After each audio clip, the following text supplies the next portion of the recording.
Hi hello welcome to my channel. So இன்றைக்கி நம்ம சேனலில் நம்ம கையிலேயே கரைச்சி மீன் குழம்பு தான் செய்ய போகிறோம். ஸோ கண்டிப்பாக இது ரொம்ப ரொம்ப டேஸ்டியாக இருக்கும். ஒயிட் ரைஸ், இட்லி, தோசை, சப்பாத்தின்னு எல்லாத்துக்கும் வச்சு சாப்பிட்லாம். ரொம்ப டேஸ்டியாக இருக்கும். கண்டிப்பாக வீட்டில் செஞ்சு பார்த்துட்டு எப்படி இருந்ததுன்னு கமெண்ட்ஸில் சொல்லுங்கள். ஸோ வாங்க வீடியோக்குள்ளே போகலாம். ஸோ ஃபர்ஸ்ட் ஆஃப் ஆல் ஒரு கொய்யாக்கா சைஸ் புளி எடுத்து இந்த மாதிரி கரைச்சி வச்சுருக்கோம். பாதி தண்ணி வந்துட்டு இதில் இருக்குது. ஸோ இப்போது அதில் வந்துட்டு ஒரு 2 தக்காளி இந்த மாதிரி 4ஆக கட் பண்ணி இதில் வந்துட்டு ஆட் பண்ணிக்கலாம். ஸோ இந்த தக்காளி எல்லாமே நல்லா மசிஞ்சிருக்கணும். அது வரைக்கும் நம்ம கையிலேயே நல்லா இந்த மாதிரி போட்டு பிசையணும். ஸோ அந்த டைமில் நம்ம வந்துட்டு ஒரு பியூரே எப்படி பண்ணுவோமோ அந்த மாதிரி இருக்கும். இந்த மாதிரி சக்கையில் மட்டுமே இருக்கும் தக்காளி. ஸோ இந்த மாதிரி நல்லா கரைச்ச பிறகு நம்ம இன்னொரு பாதி தண்ணி இருக்குதுன்னு சொன்னால ஸோ அதை வந்துட்டு ஆட் பண்ணிக்கலாம். அண்ட் உங்களுக்கு தேவையான அளவு நீங்கள் வந்துட்டு புளி தண்ணி, தக்காளிலாம் வந்துட்டு ஆட் பண்ணிக்கோங்க. உங்களுக்கு குவான்டிட்டி எவ்வளோ வேணுமோ ஸோ அந்த அளவுக்கு நீங்கள் வந்துட்டு ஆட் பண்ணிக்கலாம்.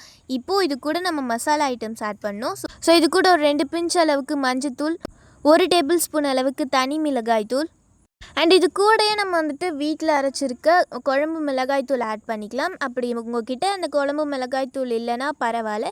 இது கூட வந்துட்டு ஒரு கொஞ்சமாக வந்துட்டு நீங்கள் குழம்பு மிளகாய் தூள் எவ்வளோ ஆட் பண்ணுவீங்களோ அதுக்கு பாதி அளவு நீங்கள் வந்துட்டு ஜீரகத்தூள் ஆட் பண்ணிக்கோங்க. ஸோ இப்போ நான் குழம்பு மிளகாய் தூள் ஆட் பண்ணி இதை வந்துட்டு கையிலேயே நம்ம வந்துட்டு கரைச்சி எடுத்துக்கலாம். அண்ட் தேவையான அளவு உப்பும் ஆட் பண்ணிக்கோங்க. ஸோ இது கையில் கரைச்சி செய்யும் போது நமக்கு வேலையும் மிச்சமாகும். அண்ட் ஆல்சோ ரொம்ப ரொம்ப டேஸ்டியாக இருக்கும். இப்போது இது தனியாக எடுத்து வச்சிடலாம். ஸோ இப்போ வந்துட்டு ஒரு உரல் எடுத்துக்கலாம். இதில் வந்துட்டு ஒரு 10 பல்லு பூண்டு இது கூட ஆட் பண்ணி ஒன்றும் பாதியமாக வந்துட்டு இடித்து எடுத்துக்கோங்க. ரொம்ப இடிக்க வேண்டாம், லைட்டாக வந்துட்டு இடித்தாலே போதும். அந்த ஃப்ளேவர் வந்துட்டு அரோமா இருக்கிறதுக்காக. உங்ககிட்ட உரல் இல்லைன்னா நீங்கள் வந்துட்டு ஒரு மிக்ஸி ஜார் எடுத்து அதில் வந்துட்டு பல்ஸ் மோடில் வச்சு இந்த மாதிரி ஒன்றும் பாதியமாக அரைச்சி எடுத்துக்கோங்க. அண்ட் அதே மாதிரி ஒரு 20 சின்ன வெங்காயம் ஸோ அதையும் ஆட் பண்ணிக்கோங்க. இது கூட 1 டேபிள் ஸ்பூன் அளவுக்கு ஜீரகம் ஆட் பண்ணி இதையுமே ஒன்று பாதியமாக நம்ம வந்துட்டு இடித்து எடுத்துக்கலாம். இடித்து எடுத்தால் அதோடய ஃப்ளேவர்லாம் வந்துட்டு கொஞ்சம் வெளியில் வரப்போ அது டேஸ்ட் ரொம்ப நல்லாயிருக்கும். ஸோ இந்த அளவு இடித்து எடுத்தாலே போதும். இப்போ இதை வந்துட்டு ஒரு பிளேட்டில் எக்ஸ்சேஞ்ச் பண்ணிக்கலாம். இந்த மாதிரி ஒரு அகலமான பாத்திரமாக எடுத்துக்கோங்க.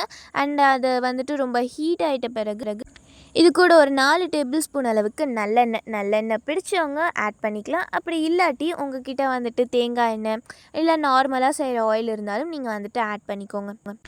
அண்ட் இப்போது ஆயில் நல்லா சூடாயிட்ட பிறகு 1/2 டேபிள் ஸ்பூன் அளவுக்கு வெந்தயம், 1 டேபிள் ஸ்பூன் அளவுக்கு கடுகு இது நல்லாவே வந்துட்டு பொரியணும். கடுகு அண்ட் வெந்தயம் வந்துட்டு கொஞ்சம் செவக்கணும். அது வரைக்கும் வந்துட்டு நல்லாவே பொரிய விடுங்க. அதுக்கப்புறம் இது கூட நம்ம இடித்து வச்சுருக்க வெங்காயம் அண்ட் பூண்டும் ஆட் பண்ணிக்கலாம். இது கூடயே வந்துட்டு ஒரு 2 பெரிய வெங்காயம் இந்த மாதிரி கட் பண்ணி வச்சுருக்கிறதையும் ஆட் பண்ணி நல்லாவே வதக்கி எடுத்துக்கலாம். கொஞ்சம் செவந்தாலே போதும், ரொம்ப நம்ம வதக்கணுன்ற அவசியம் இல்லை.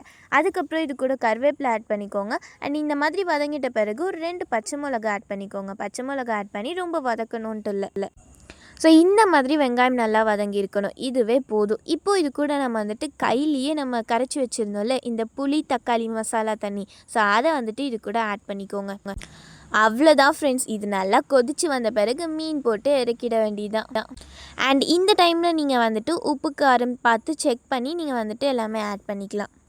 எனக்கு பொறுத்த அளவுக்கு இந்த புளி தண்ணி ஆட் பண்ணல ஸோ அப்போவே நம்ம கரெக்டாக ஆட் பண்ணியிருப்போம். ஸோ அதனால் இப்போதைக்கு ஆட் பண்ண வேண்டாம். டேஸ்ட் எதுக்கோ நீங்கள் பார்த்துக்கோங்க. அண்ட் இப்போது லிட் போட்டு க்ளோஸ் பண்ணிடலாம். ஒரு 10 மினிட்ஸ் கழித்து பார்த்திங்கன்னா இந்த மாதிரி எண்ணெய் பிரிஞ்சு நல்லா கொதித்து வந்திருக்கும்.